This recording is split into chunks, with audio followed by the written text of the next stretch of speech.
Krikščioniškos pagalbos labdaros ir paramos fondas Donum išleido trečiąją knygą iš serijos Pergalės ženklas. Tai 2021 metų Laisvės premijos laureatės sesers Gerardos Elenos Šuliauskaitės prisiminimai, kai nugali baimę.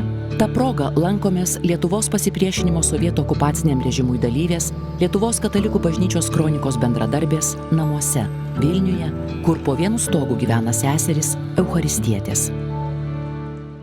Kai buvo minėjimas kronikos, aš specialiai nuėjau, kad pasirašytų tėvas Sigitas. Nu ir pradėjo rašytis. Čia visokiausi. Pasižiūrėkit, kas čia dedasi. Oi, kiek čia visokių autografų ir palinkėjimų. Ir braždžionių, ir visokių.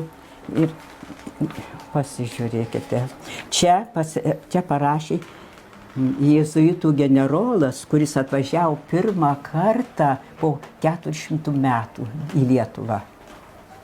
Generolas Konvelbachas. Saja. Čia ne Saja, aš nematau. Taip, Kazys Saja. Paskaitykite. Taip. Sako, kad tiesa, meilė, laisvė daugiau pareikalauja negu duoda. Nebijokime Permokėti, taip. Bijoti verta tik savo baimės. Čia dramos teatre aš sutikau jį ir Kaziuk pasirašyk. Čečėnas.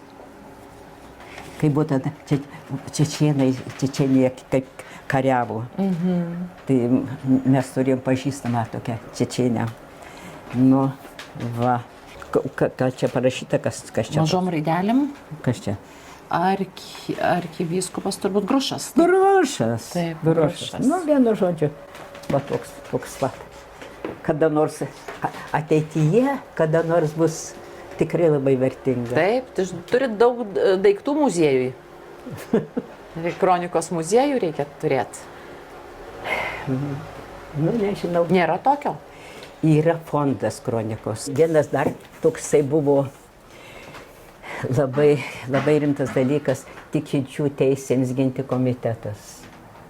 Tai šitas, tai jau oficialiai jie pasisakė, jeigu kas nors turi bėdų su KGB, su persekiojimu, su ko nors, kad kreiptųsi į juos ir jie bandys ginti persekiojimus tikinčius. Nu, tai čia visi dokumentai, kurie buvo paruošti kažką tai apginti. Oficialiai jie pasirašo ir siunčia. Tai buvo toks akiplėšiškas dalykas ir jiems visiems grėsė baisus pavojus. Kurie išleido, ar ne šitą? Nu, čia dar Stavalinsko raštas. Tikinčiųjų teisėms ginti katalikų komiteto dokumentai. O ne čia. Taip. Tai to žiūrėkit, kiek paruošti dokumentų. Ir už kiekvieną dokumentą gali, kvepėjo cypė. Aš galiu gal parodyti, žinot, va ką. Va, gegutė, kur Eucharistijos bičiulis įkūrė. Aha. Taip ir kalėjime sėdėjo Sibire už tą visą veiklą. Gal jums stiprios nereikia, ar ne? Na, čia galite.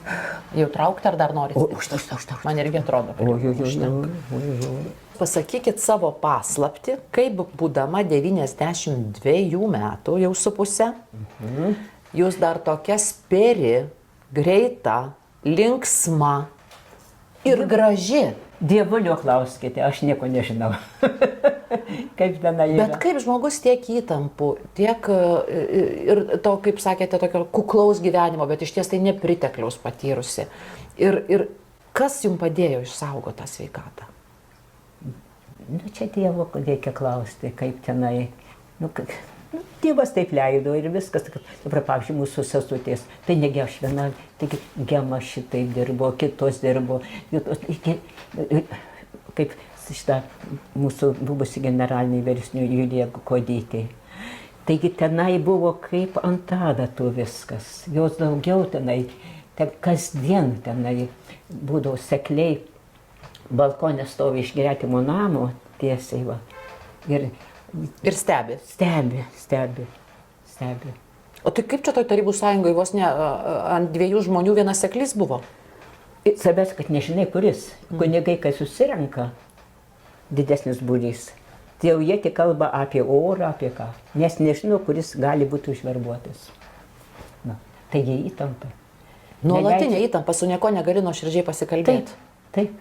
Užtat tai šitie rinkdavosi šitie, lyg tai kas 2 mėnesiai, kas kiek, tikinčių teisų komitetas atsirado, ten kiti, kurie savijau tik pasitikė. O šiaip visur nežinai, ką kalbėti ir va taip. O kaip Jūs manot, Jūsų širdelė ne dėl tos įtampos sustreikavo? Aš manau, kad taip. Dar buvo vienas atvejis. Aš susirgau, dar aš nedirbau kronikoje, bet jau su jaunimu visur jau čionai ir dirbau universitete, jau tenai sekimas buvo tikrai toksai negeras. Ir aš susirgau plaučių uždegimu, viena seselė Kazimierėtė dirbo ligoninėje vyr seserė, Subačiaus gatvėje. Ir liepė, sako, ateik, paguldysime. Paguldė. Nu ir niekaip negali man sutvarkyti tą plaučių uždegimą. Vėlų vakarą ateina viena sesuo, iš tą, matyt, naktinį budėtoją. Jie atsineša švirkštą, bet tas švirkšto galas kažkaip numuštas. Tu pasirodė, kodėl buvo nenormalus toks tas švirkštas, bet čia galas viskai numušta to švirkšto. Ir sako, greitai, injekcija. Aš, gerai, tvarkoj. Paskui sakau, ką jūs suleidote? Vitaminą C. O gal vitaminą C, tai aš, kaip suleidžia, kaip skauda. Taip, skaudus turėtų būti. O man čia nieko.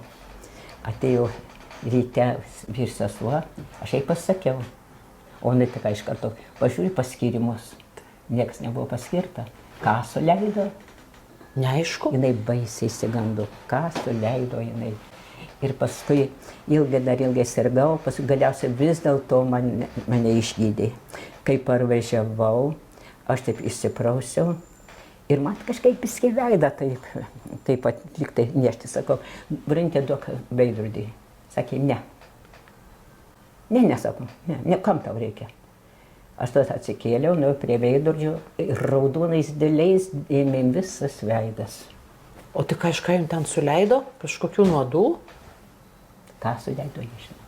Tai tas vyr sesuo buvusi kalėjime, iš tos visus dalykus gerai žino. Tai net taip įsigando, ką tau suleido. Paskirta nieks nebuvo. Tai sakot, ir nuo to gali būti lygų? Ką te gali žinoti? Va taip. Oi, buvo pavojingi laikai. Visi kentėjo. Taip. Tai ir nežinia, kiek tenai, jie ir kiek nuodyti, kadangi jis išvažiuoja ilgam laiko iš savo namų, į namus. Saugumas eina labai lengvai, jam moka įeiti, gali visko. Kaip mūsų vienai sesutė, jinai buvo gydytoja Druskininkuose, tokia lioliai. Tai ateina, daugiaaukštį gyveno, virtuvė ant stalo milteliai kažkokį paberti. Ai maistą pilta ar nepilta, kas ten per dalykas. Tiesiog tokiam, kaip čia pasakyti, sudaryti įtampą, baimę. Taip, kai ką dėl gąsdinimo darydavo. Taip, gal tai nieko tie milteliai. Bet nežinai. Nežinai. Tai čia, ne, pavyzdžiui, tik tai man. Ne, čia kiti daugiau dar buvo persikėlę, daug šantažuoja ne visai. Tai pasimelskim, nes aš dar gurkšnoju arbatą ir be maldos, o jūs tai aišku ne. Dieve palaimėk valgiai mus ir jūs visus, jūsų šeimas ir artimuosius visus, ir visai mūsų jaunimą, Dieve, kad rastų džiaugsmą ieškant tiesos ir meilės Dievu. Amen. Didelė laimė, kad turėjau progos sutikti su tokiais žmonės, kurie tikrai dideli buvo žmonės. O ką jūs vadintumėt tais dideliais žmonėm, kuriuos teko sutikti?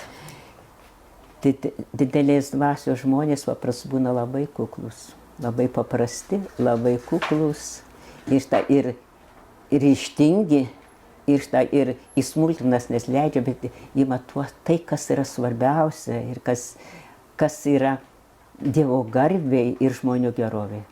Čia visas centras. Pagal tai atskirti, ar ne, kad jis detalės, jis smulkmenas, nereikšmingas, nesileidžia. Taip, bet svarbiausia tai, kas yra svarbu. Bet paprastai tokie žmonės ir, kažkaip, ką paimtume iš tų, kur mūsų veikia, tokių, sakyčiau, disidentų visų, ar paimti tikinčių teisėms ginti komitetą. Ir tenai kiekvienas skirtingas, kiekvienas savaip gražus, kiekvienas tik dėlės dvasios, kurie pirmiausia save aukoja, o paskui iš kitų prašo, va taip. Taip, kad, ir sutikimas su tokiais žmonėmis yra labai, labai stiprinantis. Aš kaip tokie bailiai buvau, bet kaip aplinko tokie milžinai, Svarinskas, Tamkevičius,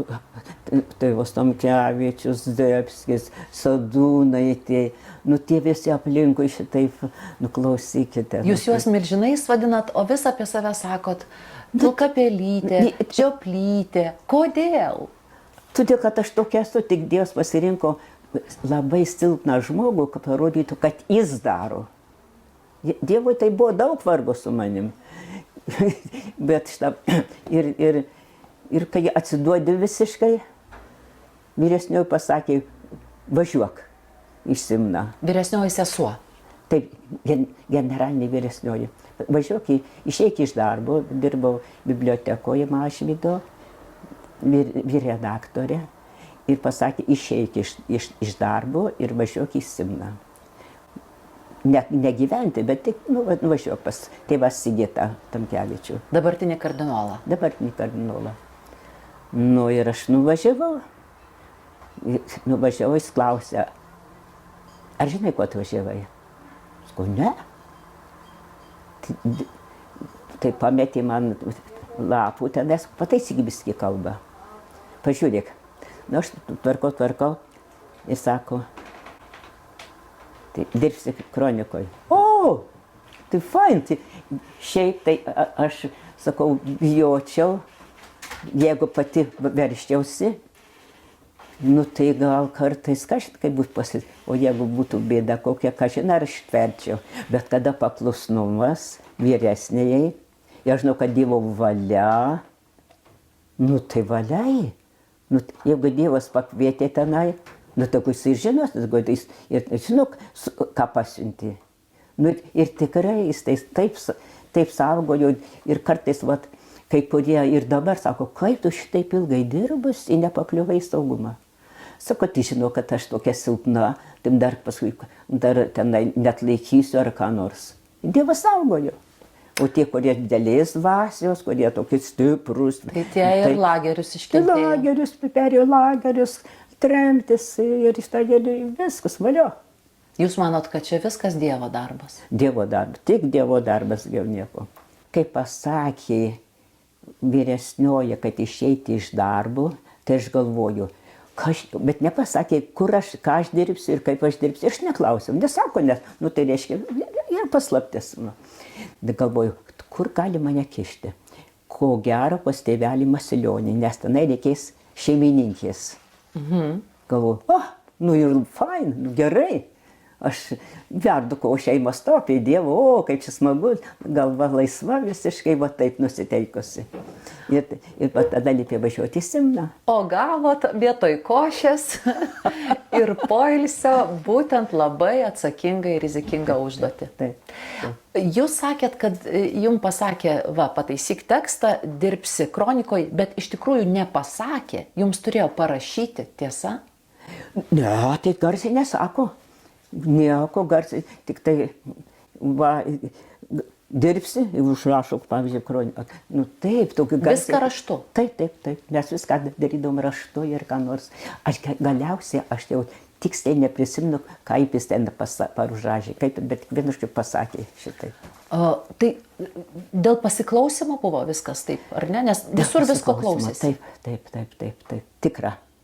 Nes pasiklausimas paskui, pas mūsų generalinė vyresnė Kaune, kur jau centras buvo visokių tenai, daugiausia kronikos medžiagos, to eidavo tenai, visokios žinutės ir perduoti kronikai. Tai kaip mes jau priėjom prie KGB archyvų, jau laisvėje dabar, Taip. tai kaip tik ten buvo ir iš tą parašyta, kad pasiklausimo aparatūra sugedo, buvo labai sunku atstatyti. Ir per didžius, ypatingai sudėtingom sąlygom buvo atstatytas ryšys. Kad klausytis Pasiklausimo. jūsų.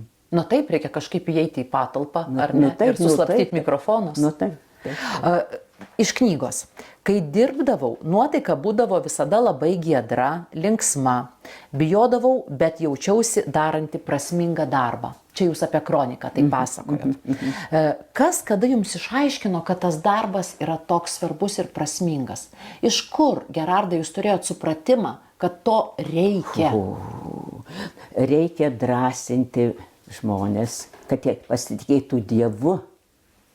Ir kad, o jeigu ir nukentės, tai labai prasminga, nes, pavyzdžiui, ant tikėjimo laikėsi viskas. Ir mūsų šeimos laikėsi, ir viskas laikė ant tikėjimui. Ar tai darbuotojas, ar aukštas, ar žemas, ar koks nors, viskas laikėsi. Tai aš turiu būti teisingas, aš turiu būti darbštus, aš turiu būti humaniškas. Viskas laikėsi ant tikėjimų. Dėl Dievo daroma buvo. O kalbant apie kovą už Lietuvos laisvę, kas jums tą įskiepėjo? Aš perskaičiau, kad jūsų tėvelis stribų, taip, buvo vos ne iki mirties sumuštas. Taip, buvo. Sesutė irgi per galvą net buvo daužyta. Ne, per sprandą. Nu, tai per sprandą daužyti. Tai visą gyvenimą jinai jautė tą. Taip, vat. Ar šeimos jums persidavė tas tikėjimas, žinojimas tiksliau, kad reikia už laisvę kovoti, kad tai tėvelis, kai buvo, mes dirbdom su tėveliu, kadangi berniukų nebuvo, visos 3 mergaitės, tai daugiausia aš su tėveliu dirbdavau per atostogas, ar ką nors tai man vis pasakoja. Ir antras dalykas buvo, mes bendravom su vienais mokytojais iš Prienų ir jie kaip karo metu bėgo į Vokietiją, pas mus atvežė labai daug kario žurnalų, trimito žurnalų ir mes ten nosisukišę buvom į tos. Ir tas toks patriotinis auklėjimas, ne auklėjimas, bet tiesiog, natūraliai tai buvo. Antras dalykas, partizaniniai laikai. Aplinkui kaimynai vyrai visi išėjo į mišką. Dauguma iš jaunų vyrų išėjo į mišką. Viskas tas buvo tos patriotinės dainos, ištisai jos skambėjo kaime. Ir mes su džiaugsmu būdavo su tokiu pakėlimu. Tai, ir bendravome su partizanais. Tai visa aplinka. Visa aplinka. Ir aš vieną kartą tėvelio paklausiau, ar jūs nebijojot eiti į frontą, kaip buvo savanoris? Tai jis vos neužsigavo, kaip aš to abejojau. Taigi Lietuvą reikėjo ginti. Lietuvą. Kronika kodėl yra svarbi? Tie, kurie buvo bailūs, tai ypatingai kunigai, tai jie sakydavo, o jeigu įdės paskui į kroniką, tai nesireikalaudavo iš kunigų, kad, pavyzdžiui, išvarytų vaikus iš bažnyčios, kad nepatarnautų, procesijų niekur nedalyvautų. Jeigu, tai jie tuos vaikus, tolyn.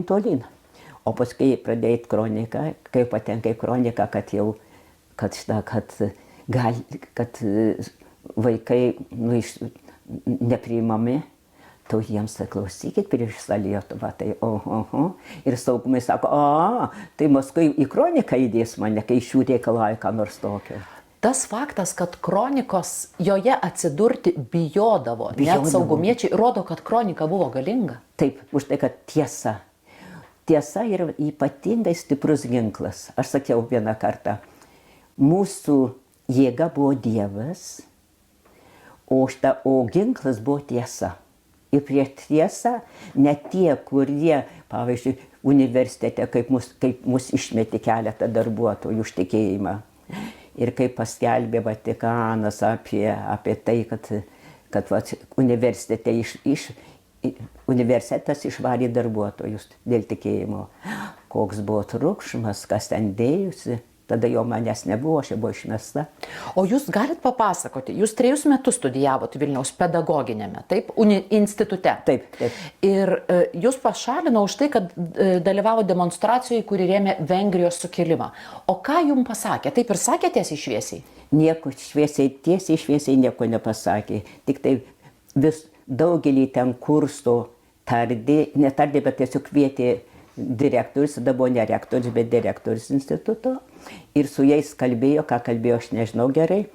Bet vienu žodžiu, paskui mane paskutinę pakvietė iš kurso. Ir ką sako? Ir ką sakė. Nu, kodėl neprisimenu, ką mes ten šnekėjome. Bet niekus man nepasakė tokio. O paskui tik tai atėjo, gavau lapą tokį, raštą, pašalintą iš instituto, kaip man nepateisins tarybinio studento vardo. Tada kvietė švietimo ministeriją, kaip čia, kodėl mes ėjome į tą demonstraciją, kvietė centro komitetas Miunka, kvietė saugumas, į saugumą sukvietė iš įvairiausių mūsų aukštųjų mokyklų studentus ir paskui visus tardė ir klausinėjo, kodėl, kaip, nieko mes tada vaidinom labai drąsuolius ir ten mes nieko, kadangi buvo... Turbūt norėjo organizatorius išsiaiškinti. Norėjo organizatorius išsiaiškinti. Ir galbūt daugiau, kad pagąsdintų. Tada iš mūsų kurso buvo dramaturgas Saja, Kazys Saja, paskui poetas Albinas Bernotas, kursiokė labai gabi, puikiai buvo Benita Banionytė, ir mane. Ir visus pašalino. Ir ne, šitos atlaikė rašytojų sąjunga, labai gynė, o mudu pašalino. O kaip reagavot? Juk tai yra įvykis, jūs išmetė iš instituto. Iš instituto, ir ką? Važiuoti į namus nepranešiau, kol negavau darbo. Aišku, manęs nepriėmė net į kioską dirbti. Buvo toks sekimas, paskui mane visur sekė. Ir aš nuėjau į tą spaudos. Centriniam pašte kažkoks tai buvo viršininkas, kuris tvarkė tas visus kioskus.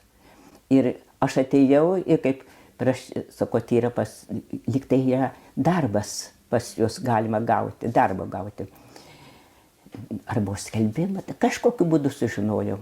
Jisai pasakė, kioske dirbti yra politinis dalykas. Ir mes jūsų nepriimsime.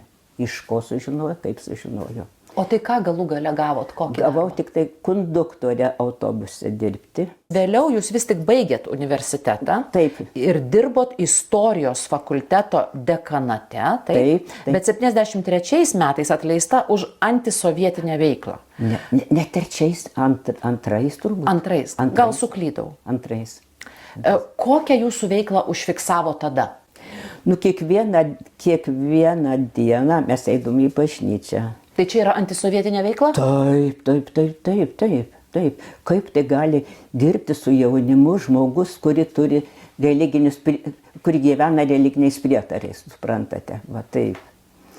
Ir jaunimą ten organizuodavom, tvarkydavome ir ten procesijos, ten tokius pogrindinius susirinkimus darydavom, pasikviesdavom kunigą Zdebskį, kunigą Tamkevičių. Nuvedėt iš kelio jaunimą? Taip. Ir išgrūdo, jis sakė, be teisės kada nors dirbti su jaunimu. Pakalbėkim dabar šiek tiek apie žaliąjį namelį. Jis buvo Simne, taip? Apie kokį? Žalią namelį. Kur dirbot? Taip jis vadinamas knygoje, žaliuoju nameliu. Kur jis buvo? Jis buvo ant Simne, kaip pasakyčiau, šiaurinėje dalyje, prie ežero, ant ežero krantų. Mažutis. Buvo vienas didelis kambarys, kitas mažytis ir virtuvėlė. Ir tą didįjį kambarį užleisdavo man. Ir tenai, kai dienos metu tai nieko, bet vakare langus visus taip uždengdavom adijalais. Dar su adatom, su ko nors prismeigdavom, kad jokia šviesa nepraeitų, nes ne per toli gyveno Licnikas, kuris dirbo Alytuje. Tai tenai labai šeimininkė to jau bijojo. Tai jūs atvažiuodavote į žalią namelį, kur gyveno 2 moterys, ar ne? Taip. Ir ten ruošdavot kronikai medžiagą. Taip. O žinojo, pavyzdžiui, tas kaimynas milicininkas, kad jūs iš vis atvažiavusi? Niekas nieko nežinodavo. Tai jūs net į lauką neišeidavot? Niekada. Tai 2 savaitės be oro? Naktį vakare, kai sutemsta, tai galima ten į tupiką kur nors nubėgti per kiemą. Bet šiaip niekur, tam kambarį ištisai, nuo ryto iki vakaro. Ir tai man, tai kas man, aš sėdžiu, dirbat, man laikas eina labai greitai. Bet šeimininkiai tas išbūt 2 savaitės, tai jinai augindavo daržovės, tenai sėklas augindavo, kad tai jinai užrakina, suspina duris lauko. Jūs iš lauko užrakina? Iš lauko ir jinai pati darže kur nors ir saugo, kad kas nors neteitų, nes kartais ateina sėklų ten ar ką nors pas ją. Ir bijosi, kad nenugirstų mašinėlės garsų, kad tas spausdina. Gerai dabar kompiuteris. Tyliai. Taip. O tada, kai pašėlis ta mašinėlė skamba, kaži kur girdisi. Va, bet vieną kartą į kiemą užsuko milicininkas ir sako, dviračio čia kažkokio ieškau, taip? Tai buvo taip. Aš atvažiavau į Gliauką, kur dirbo kunigas Svarinskas ir kunigas, ir ten jau sekamas nežmoniškai, bet sustojimas, kur reikia važiuoti į Simną už 2 kilometrų nuo Gliaukos. Tai ryte atsikėliau, žinau, kada eina autobusas iš Kauno, atėjau į sustojimą, laukiu pusę valandos, dar daugiau, mašinos nėra. Iki Simno apie 30 kilometrų. O toks ruduo, toks labai niūrus laikas, galvoju, ką man dabar daryti, o ten tas kelias yra žvyrkelis. Ir ten labai retai, kad kas pravažiuoja, bet galvoju, gal koks nors va šitas sunkvežimis ar kas nors, gal kas nors pavežės šiek tiek. O grįžti jau nėra kur, kadangi visa medžiaga pas mane, o išleisti reikia. Ir aš taip einu, atvažiuoja sunkvežimis, sustoja. Paveža kelis kilometrus, sako, man reikia sukti į šitą pusę. Ką, ir vėl plumpinu, galvoju, iki vakaro tikrai nueisiu. Ir aš taip ilgai labai ėjau, ir žiūrėjau kryžkeliai, tai tenai autobusų stotelė. Pasižiūrėjau, turi greitai ateiti autobusas. Aš apsidžiaugiau, Dieve, kaip gerai. Atėjo autobusas, įlipau ir dabar, kai atvažiuojam prie pat netoli jau nuo Simno, ir galvoju, o jeigu aš išlips, paprašysiu, kad miestelio pradžioje mane išleistų, tai man ten žymiai arčiau prie ežero. Bet paprastai tais laikais nieks neišdrįsdavo prašyti, kad vidury trasos... Jau kur stotelė ten ir stodavo. Tai tenai. Paprašiau ir išleido jisai.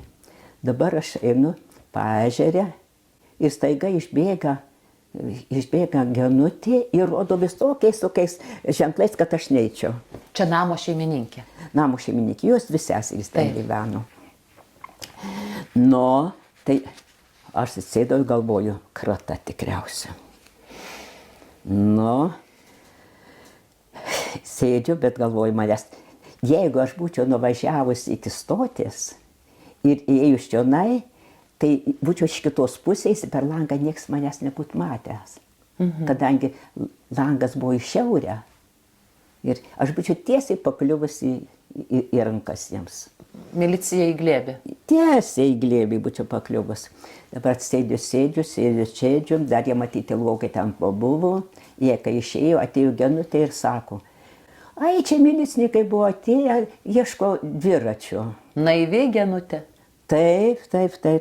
Nieko čia nebijokit, čia dviračio ieškojo. O aš žinau, ką tai reiškia.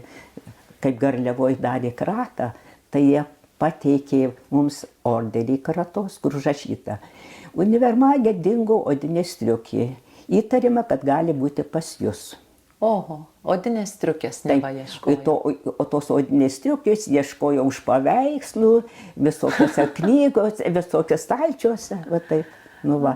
Tai aš žinau, ką tai reiškia. Bet man buvo taip gražu, kad jos taip ramiai dirbo, čia nieko, ten ieškojo dviračių. O kaip jums dirbosi po to? Pirštai nedrebėjo? Nu, tai aš nežinau, matyt, Dievas taip davė jėgų, kad aš ramiai padariau viską ir jeigu Dievas apsaugojo nuo to, kad aš nesusitikau, tai Dievas apsaugos ir toliau.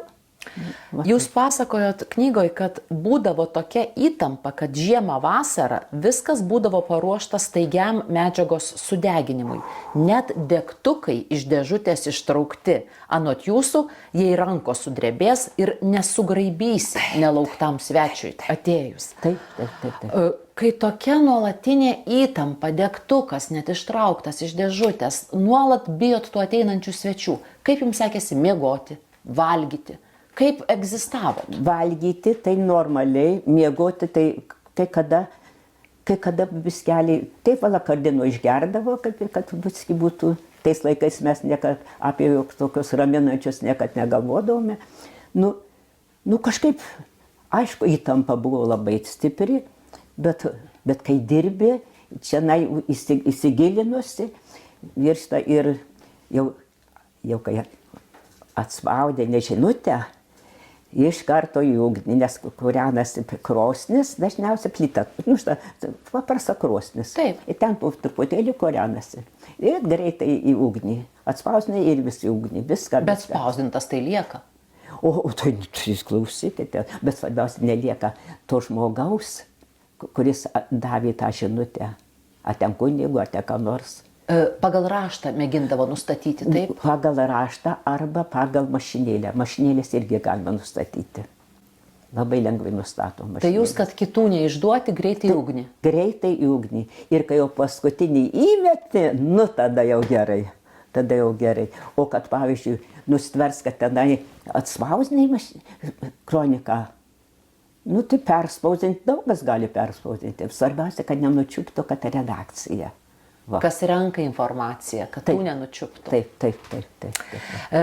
Tam žaliajam name, kaip minėjot, gyveno dvi seserys, Julytė ir Genutė. Taip.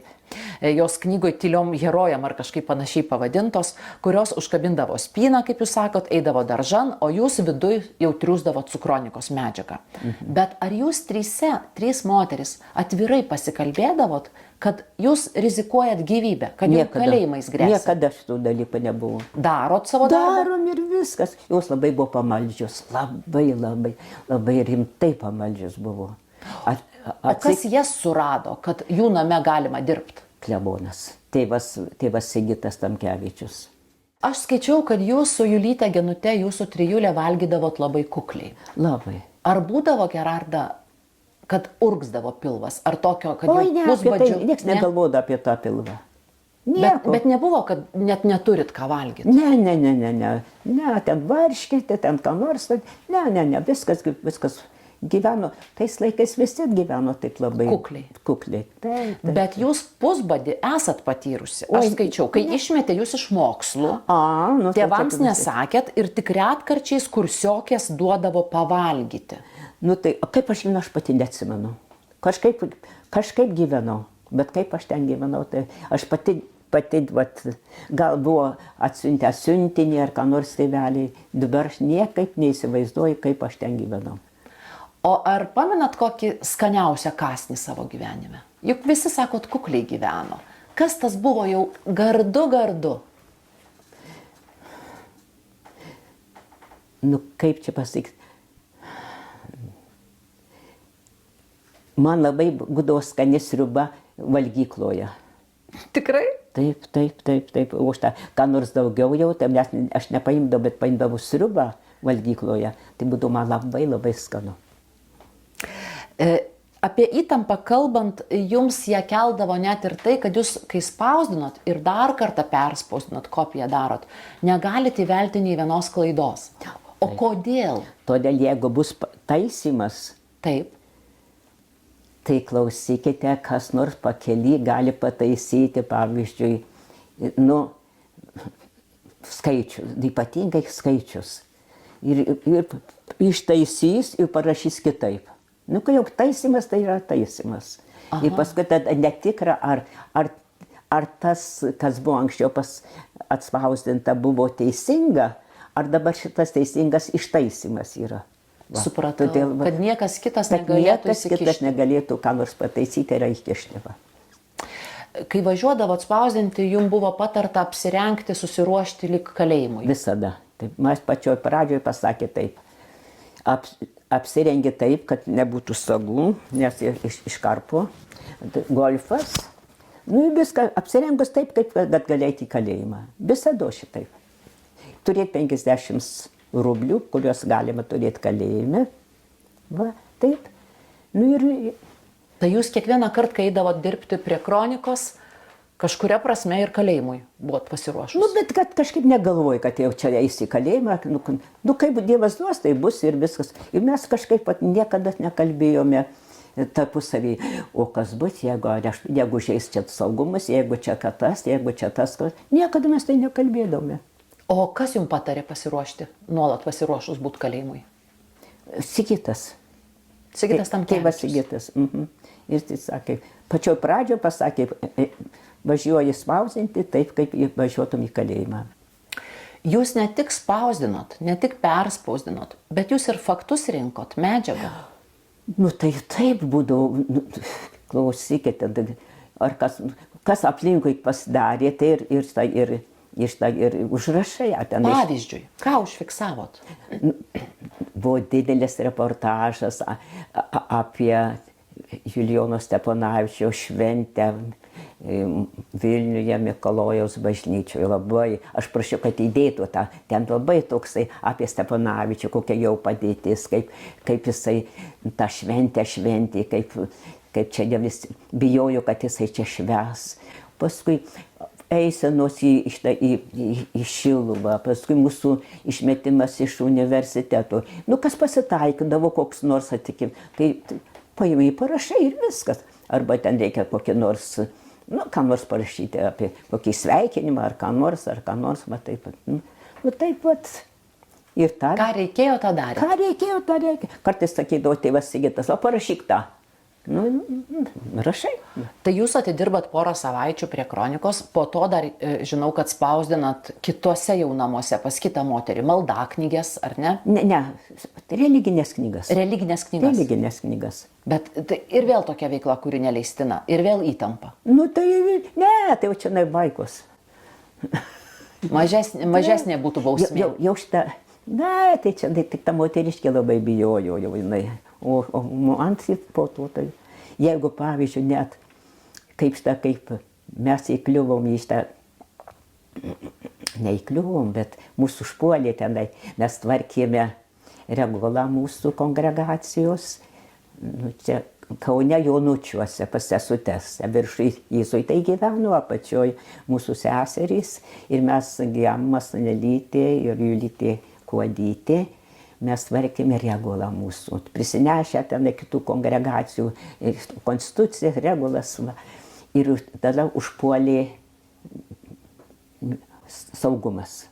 Atėjo. Taip, atėjo ir nu, ten irgi pasaka buvo. Dievo tokia vaizda, kad jau vajevoja. Apsaugojo? Apsaugojo, aha. Dabar sesutės praneša. Atėjo į kambarį, ateina Aldonėlė, kurie jos kambarį mes dirbome, ateina Aldonėlė su būriu vyrų. Tai sakom, tai čia jos, jinai dirbo su jaunimu, ten su kitu, tai čia jau tik jos.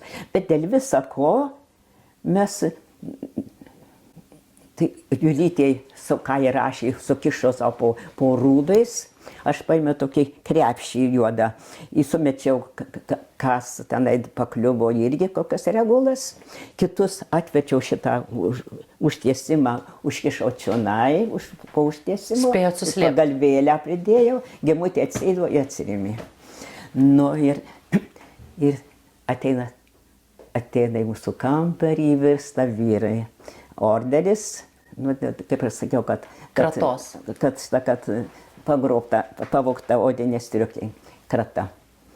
Nu va, o aš kažkada tai prieš kelias dienas gavau lapelį tokį, Julytė davė. Kas išnešė ten iš saugumo, iš kažkur, tai Совершенно sekretno, kaip tenai. Nu, visiškai slaptai. Visiškai slaptai, taip, su tokiu titru užrašyta. Nu ir tenai aš tą mašinėlės neturėjau po ranką, tai aš ranką gražiai nurašiau. Ne taip, kad pavyzdžiui, ten didelėm raidėm, kad paprastai rašydavo, bet kur tik man reikia nurašyti, tai aš surašiau. Ir labai plono popierių sulankščiau ir kažkur įdėjau pas save. Nu ir Slapta dabar, informacija. aha, ir dabar krata. Krato šitos gemutės tašę. Nu, ir šitą mano paėmė ir aš galvoju, tos lapelis. Совершенно sekretna, va taip užrašyta. Visiškai slaptai. Galvoju, Dieve, gemutė sakė, aš pamačiau, kaip paėmė tau tašę, nes pas mane vis būna, kas, tai ten duoda, tai tas, va, tai va, pas mane visko būna. Tai, sako, aš jau tiek meldžiausi. Gemutės tašę kaip kratė, tai paėmė kalendorėlį, o šitaip sulenkė ir išpurtė visiškai. Kai mano tašę kratė, paėmė kalendorėlį, iš vienos pusės virstelė, šitaip ir numetė. Iš vienos pusės. Na, aišku, po tos kratos mes gavome pakvietimus į saugumą, tardymams. Tai kažką rado. Taip, nieko, nu ką, rado kronikų, rado tenai visko, nu rado ten tų, bet mums į galvą, kronikos, svarbu, kad redakcija, kad nerastų. Nu, ir šitą ryte atsikėliau, paimu tą kalendorių, atvežiu iš šitos pusės, agitas lapelis. Ir vėl jūs apsaugota. Tai toks Dievo, sakau, tokie Dievo stebuklai buvo. Jeigu žmogus būtų netikintis, turbūt įtikėtų. Jūs darėt tiek veiklų, kad tokio kaip normalaus darbo, oficialaus, kurį metą ir neturėjot. Ne, neturėjau. Nuo 75 metų viskas. Galėjau bet kada mane areštuoti, bet kada. Tai va, nes jūsgi sakot čia knygoje, Sovietų Sąjungoje nebuvo galima nedirbti. Taip. 2 metukai grėsė už veltėdžiavimą. Nebijojot 2 metus gauti už... Net kad 5 metus aš nedirbau. Ai, 2 metus. Taip, taip. Tai vieną kartą važiuojant į Viduklę, vidury kelių sustabdė autobusą milicija. Nu ir tikrina visus. Ir mano, kur dirbi? Valytoja. O jūs buvote įdarbinus valytoja? Jau tada jau buvo Mikalojų įdarbinta pusę etato valytoja. Jūs buvot formaliai skalbėję, po to pusę etato valytoja ir konduktorė, ir telegrafė. Ir tai buvo būdas apsisaugoti nuo tų patikrų, taip? Taip. Tai va ir va šitaip. Jūs nemažai keliavote, pati sakot, visur važinėjau, tai Žaliasis namelis Simne, tai vykdavote į Kauną, į Vilnių, į Viduklę. Tokių kaip nuolatinių namų dažnai ir neturėdavot? Baščiausi visur. O koks jausmas? Neturėti to savo kambario? O jei, klausykit, visiškai galva neįmetai. Kaip klausiu gemutės, kur tavo namai? Autobusas. Jinai važiuodavo. Čia bičiulių susirinkimas, tenai kitų susirinkimas, ten ištisai važiuodavo taip pat. Taip mes kažkaip tokia nuotaika buvo. Ir ten nieks negalvojo, kad čia mes jau čia kažkokius ypatingus, kad jau mes čia labai pasiaukojus. Ne, tuo metu nesupratot, kokį svarbų darbą darot. Dirbi tai, kas atrodo reikia daryti ir viskas. Ir viskas, ir dėkoju Dievui, kad dar kažką galiu gero padaryti, ir to, kad dar netobulai darai. Va. Jūs buvot tikrai labai sekama, pati pasakojat, kad visur sekė. Ir norėdama kur nuvykti, mėtėt pėtas, sunkvežimiais, autobusais, traukiniais. Bet jūs irgi persirenginėjot. Perukai, akiniai, maskavotės. Iš kur jūs gaudavot? Buvo deficito laikai. Iš kur gauti tų daiktų? Perukus tai gavom mes iš Amerikos, Rožė Šomkaitė atsiųsdavo. Nu, aš turiu dar tada stovi tie perukai visi. Tebėra? Yra. Aš galiu užsidėti, jeigu norite. Noriu. Norite? Turit jėgų? Aš galiu pasiekti. Čia bus? Tai pakelkite. Va. Maišiuką šitą paimkite. Va. Prašau. Palaukite, aš atsargiai einu. Gerai. Gerai jaučiatės dabar? Galim kalbėti dar, ar ne? Dar visgi galim, ką žinau. Ačiū, oi, ačiū. Ką žinau. Ne, klausykit, aš čia tokias pasakas šneku. Labai įdomu tos pasakos.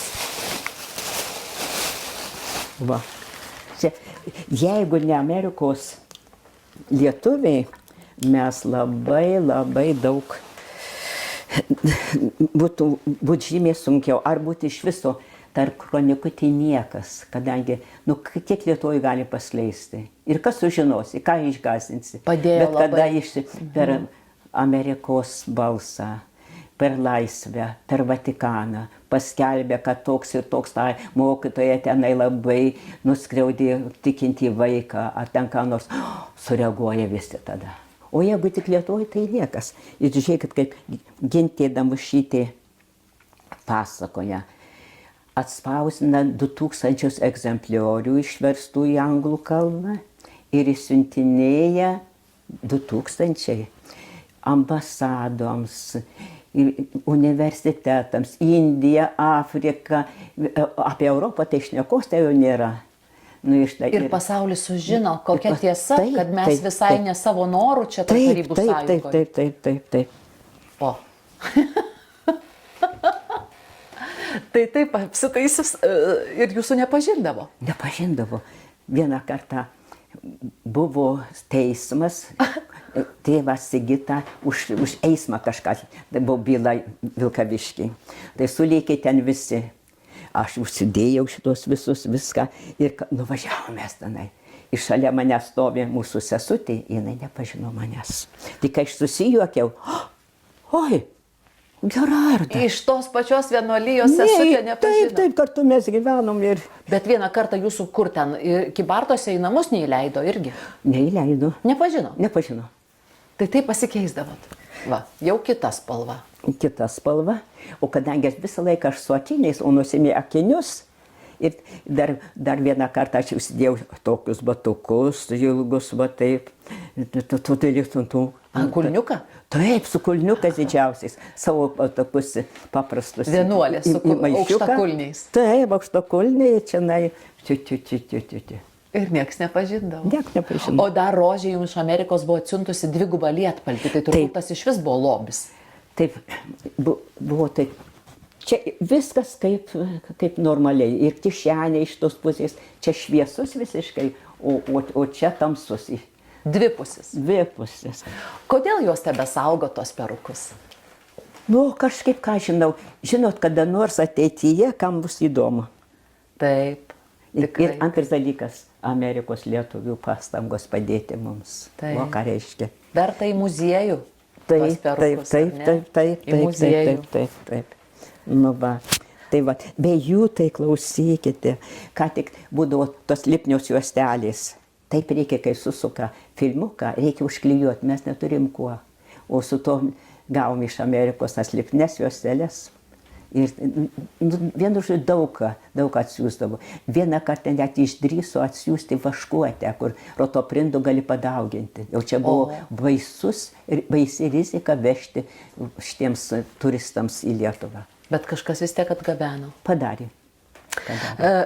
Dabar labai sunku įsivaizduoti tokį slaptumą, taip jūs sakote, knygoje pasakodama ne tik apie kroniką, bet ir apie vienuolyją. Tais laikais būti vienuolė buvo negalima. Negalima, ne. Tai jūs nebuvot va taip apsitaisiusi? Ne, paprastai. Tik žinojote širdį, kad esat vienuolė, taip. Bet jokių išorinių ženklų negalėjote skleisti. Ne. Buvo net tokių atvejų kai kuriuose kongregacijose, kad mergaitė ateina, ne mūsų, pas mus tai atvirai viskas buvo, kad ateina įstoja nauja mergaitė, jinai pažįsta tik savo vyresnėje ir su kuria gyvena. Gyvendavo po 2, po 3, po 2. O kitų seserų nieko nepažino. Net nežino, su kokiom seserim vienoj šeimoje? Net nežino. Ateina į Mikalojų ir jos ateina iš tos pačios kongregacijos ir vienos ir kitos ir tarpusavy nesisveikina. Va, buvo baisu. O kada jūs supratot, kad būsit vienuolė? Kai perskaičiau Šventos kūdikėlio Jėzaus Teresėlės knygą, man jau taip patiko, kaip aš norėjau būti vienuolė. Ir galvoju, kaip pakliūti į užsienį, kaip pabėgti. Vienuolynas man kažkas ypatingo. Nu va, Bet Lietuvoje jau jų nėra. Nu, kaip gaila, kad nėra Lietuvoje. Būdama vidurinėje mokykloje perskaičiau tą knygą, baisiausiai norėjau. Nu, o paskui Vilniuje, aišku, čia neišbėgsi, niekur nenueisi, vienuolių nėra, va taip ir ėjo laikas. Nu, ir kai sužinojau, tada iš karto noriu baisiausiai stoti į vienuolyną. Bet kol nebuvo sesuo Gerarda, kol buvot mergytė Elenytė, ar buvot išdykus? Ar pažinot su kitom mergaitėm kažkokį paiką gyvenimą? Nu, kažką iškrėsti, su berniukais į pasimatymą nueiti? Nu, tokių berniukų tai aš neturėjau, tokių, va, taip, va. Nu, ten, kad tokios draugystės tai nebuvo, kad su kuo nors draugaučiame. Kaip ir mūsų klasė, bet kažkaip, pat, nu, visi normalūs vaikai, bendraujam viskas, bet kad tokių ypatingos draugystės nebuvo. Nu, o paskui Vilniuje, kurse irgi tas pats, visi bendraujam, tokio kažkokio ypatingo nebuvo, tokios draugystės, su kuo nors. O paskui, nu, vieną kartą ten jau biskutėlį mes jau lyg tai jau susidraugavo su vienu vaikinuku, bet, kaip tik nori mane pagauti, kas nors atsitinka. Nu, niekaip nesusitinkam. Nu, kažkokia tiesiog... Nelemta buvo. Aha, kai aš dirbau konduktorė, jis jau mane surado dispečerinėje. Atėjo, nu, galiausiai suradau tave. Tai jau labai nusižiūrėjęs buvo, kad visur jau galiausiai suradau tave. Mes mums tarė esperanto kalbą mokytis. Nu, ateina... Tada aš buvau rezerve ir ateina viršininkas, sako, yra laisva mašina, greitai į mašiną. Sako, ate, aš einu į mašiną, viskas. Turėjote išvažiuoti. Ir daugiau nuo to kartuoju. Na ir taip paskui, va, taip. Nu, kažkaip, va, taip Dievas, jaučiau, kad veda kažkaip kitaip viską. Ir niekad nepasigailėjot? O, ne. Tik gaila, kad aš prasta vienuolė. Ką reiškia jūs prasta vienuolė? Atrodo, kitos tokios geros. O kaip jūs, pagal ką vertinat? Ai, nežinau, nu, Dievas žino. Bet jums pačiai vis atrodo, kad per prasta. Atrodo, per mažai pastangų. Nu, nežinau, vėl čia ką nors sakyti. Labai juokiausi skaitydama knygoje tą vietą, kaip jūs išmoningai pranešėt studentam, kad jų kurso vadovas yra saugumietis. Nu, buvo taip. Berods 4. kursas istorikų. Jų buvo kuratorius, diktai, nežinau, vardą pavardę minėti ar neminėti, net nežinau. Tiek to. Gal tiek to. Gal dabar jisai geras labai, nu ką, maža ką. Nu, ir pas juos tai vienas studentas pareikalavo valgykloje, kad kalbėtų lietuviškai, o ne rusiškai. Tai kitą išmetė, tai paskui vėl vieną išmetė, kitą išmetė iš jų grupės. Atėjo mergaitė viena, ainai seniūnė, aš gerai neprisimenu. Jis sako, kas darosi pas mus? Viena po kito metą. Tai aš galvoju, kaip dabar pasakyti jai, nes viena laborantė iš istorijos katedros man pasakė, kad šitas dėstytojas su jos vyru draugauja, jie kartu dirba, o jos vyras oficialiai saugume dirba. Ir supratot, kad ir tas užverbuotas? Tai aiškiai pasakė, kad jis susitinka, jis dirba saugume. Galvoju, kaip dabar pasakyti? O jis toks įdomus, labai toksai, nu, draugiškas atrodo, va, taip. Ir studentus imponuodavo tikriausiai. Ir tada aš sakau, žinot ką, kas jums gali padėti, tai kuratorius. Kurso kuratorius. Kurso kuratorius. Jis dirba saugume. Tik šitaip susiėmė už galvos, jinai. Suprato, kas čia darosi. Taip, kodėl jie... O jis tikriausiai išprovokuodavo tokias kalbas ir viską. Taip sugebėjot pateikti, kad saugume dirbti neva tai gerai ir jis tikrai gali padėti, ar ne? Ir pranešėt svarbią informaciją. Taip. Oi, išmonės reikėdavo tais laikais, ar ne? Galvoju, kaip pasakyti joms, kaip pasakyti. Nu, taip Dievas davė tokią mintį ir pasakiau šitai. Kartais būname drąsūs, kol nėra pavojaus, o kai atsiranda, tada ir pasirodo, koks iš tiesų esi. Taip sakote jūs knygoje. Kokį didžiausią išbandymą pavojumi jūs asmeniškai esate patyrusi? Nu, kaip čia pasakius. Tų tardymų buvo, to visko buvo. Nu, kaip iššifravo tą mūsų susitikimą su tėvu Sigitu Tamkevičiu, o ten tas provokatorius labai uždavė politinius klausimus, o tas tiesiai šviesiai apie okupaciją, apie viską. Nu, tada jau mane grasino, kad ir pasakė, kad aš čia organizavau, nors padėjau organizuoti, o sugalvojo tai šidėti Aldona Kezytė šitą, tik mane pakvietė su mūsų jaunimu. Nu ir ją turbūt, nežinau, ją netardė, bet mane tai jau labai taip. Ir atrodė, kad jau tikrai kalėjimas. Kad tikrai, ir sakė, išvedė į kitą kambarį, liepė sėdėti ir laukti. Aš sėdžiu ir galvoju, kalėjimas. Nu gerai, tai aš, kai būsiu Panevėžyje, aš įsivaizduoju, kad tai Panevėžyje, taip sakė, su kriminalistėms sėdėsiu. Galvoju, aš jas bandysiu geruoju atversti. Galvoju, aš jums darysiu gerą, nu, gal aš ten ką nors gero padarysiu. Pasitarnaut galėsi. Pasitarnausiu. Buvo tokia nuotaika. Jūs buvot tardytas 7 kartus. O kaip vykdavo tas tardymas? Kokių jie priemonių imdavosi? Nu ką, kaip čia pasakyti, nu, klausinėdavo, klausdavo, nu kaip čia pasakyti, aš net gerai smulkmenų neprisimenu. Užversdavo klausimais, ar ne? Klausimais ir dabar buvo toks atvejis, mane klausinėja ir rašo protokolą. Surašė visą tą protokolą ir liepė pasirašyti. Paprastai mes nesirašome. Dabar aš žiūriu, rašo, tas klausimą, tenai atsakymą ir čia dar pilnai tenka žodis. Ne. Vietos palikta. Taip. Ir čia užrašo kelis sakinius, kelias raidės, nu, scheminės kelias. O čia visas tuščias. Ir vėl taip, pradeda naują absacą ir rašo, ir palieka čia dėlį tarpą, čia ir rašo. Kad galėtų įrašyti, ką tik nori. Ką tik nori.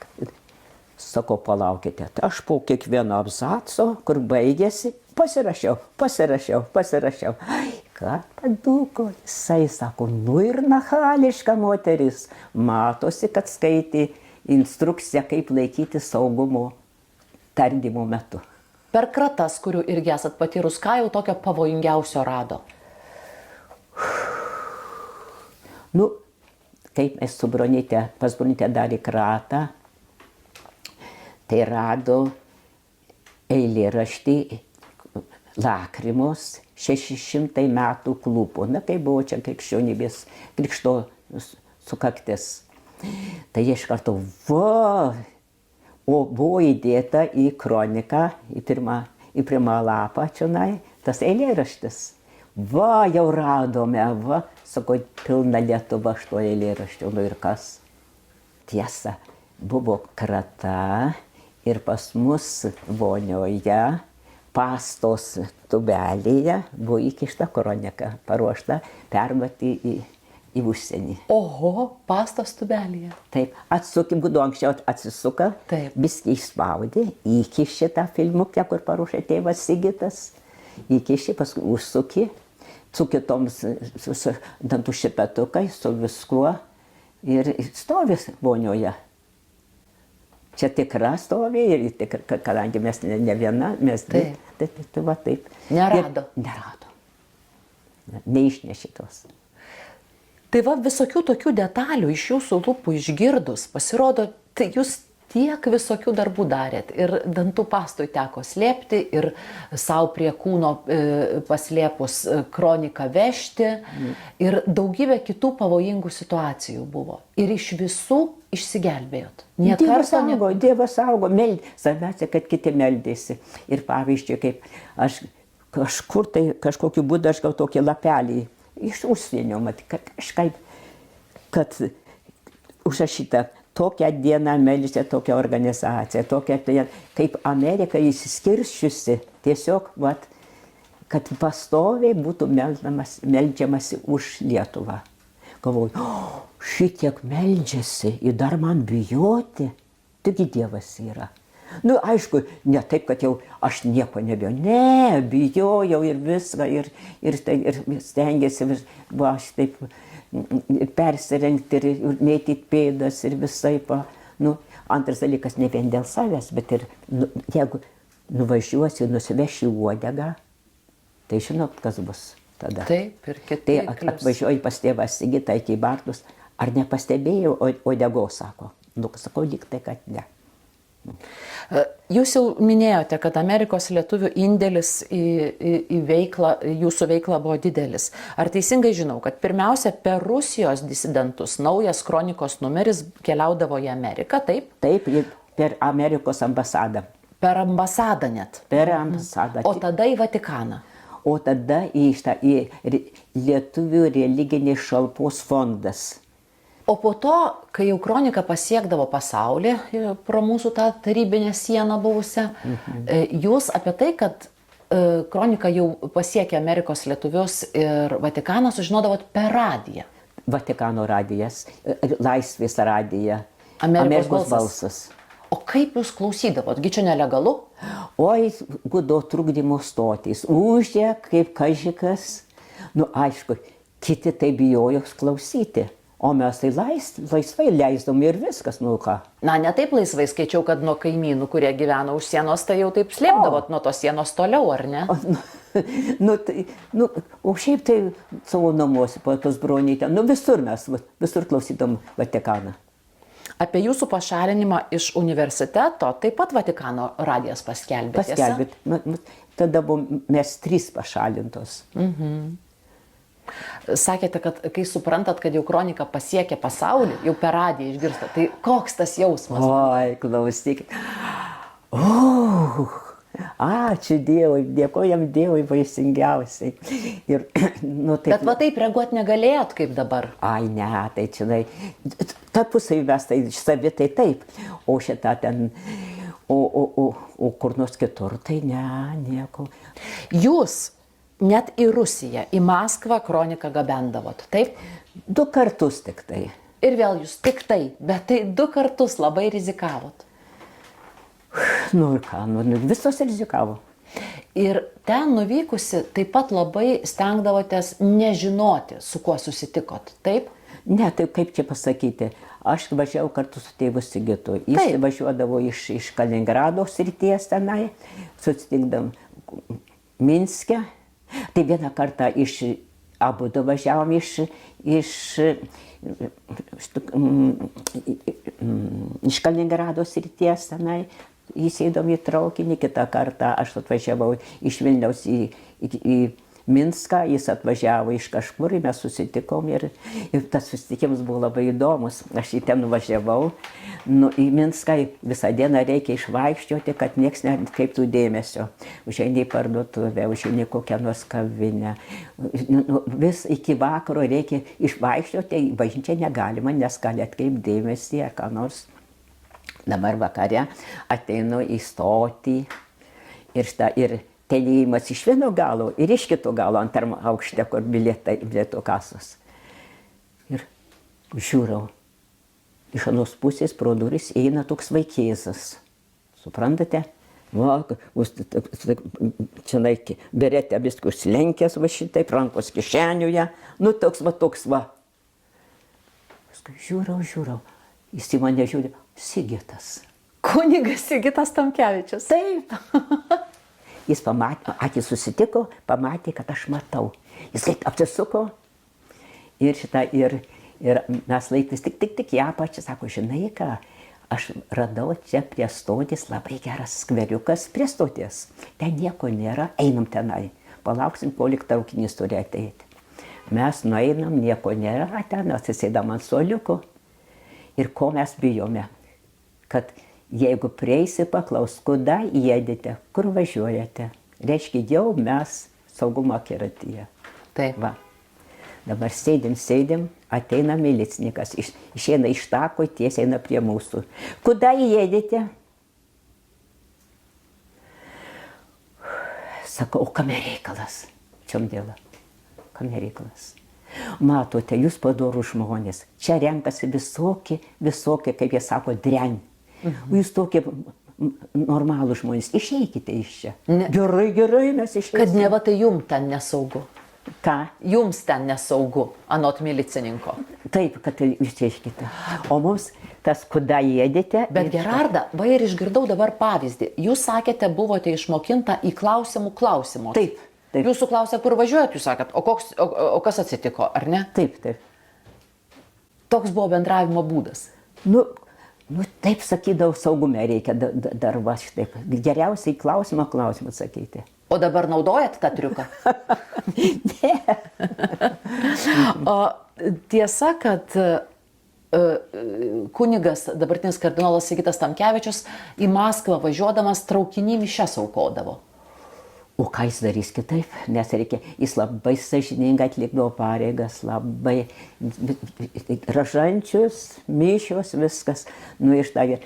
Jis todėl nupirko bilietus į SV, kaip ten vadinosi, tokia kupė, kur du gultai, tik tai viršui ir apačioj, į čia staliukas. Nu, ir tada prieš Maskvą, dar kur anksti naktį, jis atlaikė, prieš rytą atlaikė mišias ir tada, va taip. Labai sąžiningai viską jis atlikdavo ir taip. Tai veždavosi viską, ko reikia mišiom aukoti? Nu, tai kad tenai klausykite, mažus istorijas, mažus, viskas portatyvinės tokie dalykai. Jūs kalbate apie tai, kad kiekvienas, netgi tas, kuris nežino, Dievo ilgisi. Ir labai įdomi jūsų teorija apie žmonės, kurie perka daiktus vieną po kito, sakot, jie taip Dievo nebuvimo tuštumą mėgina užkišti. Taip, žmogus nori kažko. Nu, vis jam per mažai. Jaučia, kad dar norisi. Ir nusiperka dar. Ir kai nusiperka, tai, ką. Va. Tokio, tas noras dar kažko. O tai patys nežino, ko nori. Taip, o iš tiesų Dievo reikia. Dievas užpildys viską. Aš perskaičiau, kad 1947-aisiais, kai buvo vienuolynų naikinimai, vežimai, kunigų areštai, tėvas Pranciškus Masilionis ne tai, kad pristabdytų veiklą, jis dar ir įkūrė naują vienuolyją. Ir tada jis pasakė, negalima mums laukti geresnių laikų, reikia dirbti tada, kai gyvename. Sese Gerarda, ką jūs pasakytumėt, ką norėtumėt pasakyti, palinkėt, pamokyt, turit jau tikrai tokią teisę žmonėm, kurie vis atidėlioja savo darbus svarbius, svajones atidėlioja, laukdami geresnių laikų. O, bet čia labai liūdnas reikalas, nes kada ateis ar neteis tie geresni laikai, jau tada bus maža jėgų. O jeigu Dievas pašaukė dabar, reikia dabar. Tik vat surasti būdą, kaip gali geriausiai pasitarnauti. Va. O daugiausia tai rodyti meilę. Meilė viską nugali. Ir net priešus nugali meilė. Dabar kaip Nijolė Sadūnų. Oi, visus myli. Nu, mylėjo, šviesaus atminimo. Taip. Va, taip. O kokią svajonę jūs pati turit? Kokią svajonę, Dievoliau? Išmokti dėkoti už viską, ką mums gerą daro ir mylėti visus. Daugiau nežinau, ką pasakyti. O aišku, labiausiai tai viską daryti dėl Dievo, nes žinai, visa ramybė. Jeigu atsiduodi visiškai Dievo valiai, Dievui, Nu tai kaip bus, taip viešpaties valia. Dievas žino, ką reikia, ko mums reikia ir kas mums geriausia. Tikrai ne mes patys žinom. Taip. Ir visas, ačiū Dievui iš viską. Ir svarbiausia, kad visas tas gyvenimas, visi tie darbai ir visų, ne tik mano, bet visų mūsų, kurie dirbome. Tikrai, kad tik tai Dievo garbė. Ir kad o tie tokie iškelimai, oi, jūs savo padarėt, kažkaip ne prie širdies. Džiaukimės, kad galėjom padirbti, džiaukimės, kad dėkokim Dievui, kad tai jisai, kad ir tokius, kaip mane, patį menkiausią įrankį pasiėmė, kad parodytų savo valią, savo meilę žmogui. Bet jūs taip besikuklindama kartais savo prieštaraujat. Žiūrėkit, ką aš radau knygoj. Vienoj vietoj sakote, kartais mes nenorime pasirodyti didvyriais ir viską užglostome, nepasakome, kaip kentėjome. Taip nedemaskuojame tiesos. Tai čia, kalbant, kai aš kalbėjau su buvusią kalinę Genutę Navickaitę, jinai va taip, vienu žodžiu, kad, sako, tai kas buvo gražaus tą kalėjime, o kad tą visą parodė, tą visą brutalumą tos sistemos. Kažkaip iš kuklumo jinai, man atrodė, kad reikia atverti, parodyti tiesą. Kaip iš tiesų buvo. Sesė Gerarda, bet jūs irgi iš kuklumo tiesos neatverėt. Slapstėtės, drebėjot, už krūmų laukėt, kol išeis patikra iš namų. Važiavot automobilyje su ko? Su Nijole Sadūnaitė važiavot. Taip. Užklotos kažkokiu kilimu bagažinėje, kad nieks nepamatytų. Tai buvo linksma labai. Va, jums linksma, matot, numenkinat irgi, darėt daug rizikingų darbų. Nežinau. Apie save kuklu kalbėti. Tai klausykit, kad kaip pasižiūrė kitus, kaip pavyzdžiui, kiek kiti iškentėjo, tai matau ir sarmata kalbėti apie save. O aš dėkoju pirmiausia viešpačiui už jūs, už tai, kad jūsų širdį meilės pripildė, kad iš tos meilės mums laisvę iškovojot. Būkit palaiminta. Dievui su manimi buvo daug darbo, bailė buvau.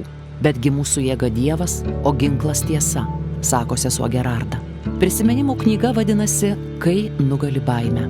Krikščioniškos pagalbos labdaros ir paramos fondas Donum kviečia ją įsigyti knygynuose ir internetinėse parduotuvėse bei dovanoja visoms Lietuvos viešosioms ir visų mokyklų bibliotekoms.